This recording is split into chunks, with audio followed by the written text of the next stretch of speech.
Rethink Play Chats. I'm Hannah. And I'm Tamara. And today we're going to talk about drama as an emotional playground. Drama is such a great emotional playground. It's such an easy way to awaken feeling. Yeah. I just think that it's something most people, when we think about it, when we think, oh my gosh, that sounds really stressful to put on a play. Yeah, but it's not. We have to not think about it that way. Yeah. Like it just isn't, I mean, it could be a play. It could be putting on a play. Yeah, but it could even just be watching a play. Sort of like when we talked about music. It could be composing it, could be listening to it. It's like... Or it could be a mini play. It could be, it's not even... Exactly. It's some kind of thing where you are pretending. You're pretending. You're bringing life to life. Yeah. It could be a mask that you put on your face. You know? And so when we think about drama as this emotional playground, I mean, I remember reading Greek myths to my students in around grade 5 age, and I would read it to them, and they would bring to life the characters, like Pandora's box being one of their favorites, and there would be death and plague, and they'd be like dragging themselves along the front. No one was acting. They didn't have parts. That's why it was so easy. I just had to read it out loud, and they got to pretend whatever I was saying at the same time. Yeah. That's why I love even reading stories out loud that have different parts, and you can read the different parts, so you have different voices.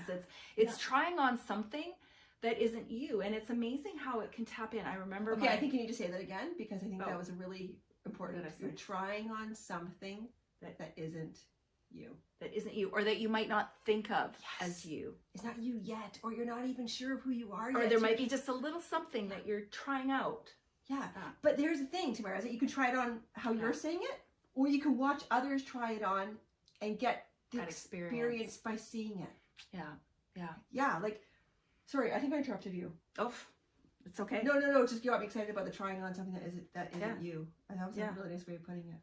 Well, I think there's so much these days where we feel like we have to be a certain way, or we think we have a certain role or a certain expectation, you know, like the good girl or the wild one or whatever it is. We don't get to actually try on different things. And I think about the show Mr. Dress Up from our childhood. I love that show. And there was something about Mr. Dress Up that actually gave all of this space to try different things on. You know, he had his tickle trunk where he had all of these different costumes, and it was like you could imagine something more, something different, something you just put on a cape and all of a sudden you can save the world. You put on a firefighter hat and all of a sudden you're rescuing, and or you put on a stethoscope and you can heal. And it's just this one little tiny thing, and all of a sudden you have a shift, and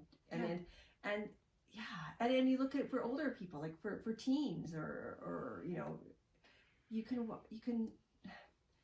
watching something together and having the experience of feeling emotion together at the same time. Like you're sitting there witnessing, whether it's a live play or whether it's a movie, and you're all sensing the humanness in the characters at the same time. Or a TV drama even, right? Like our dramas, that's what it does. It like taps into those feelings. With my teenagers, I used to sit, you know, even my youngest son now is a teen, we'll watch things together, and it's like this experience of, it's not even a play, we're not even in the play, we're witnesses to something, but it's bringing emotion. We're seeing the character cry, we're seeing...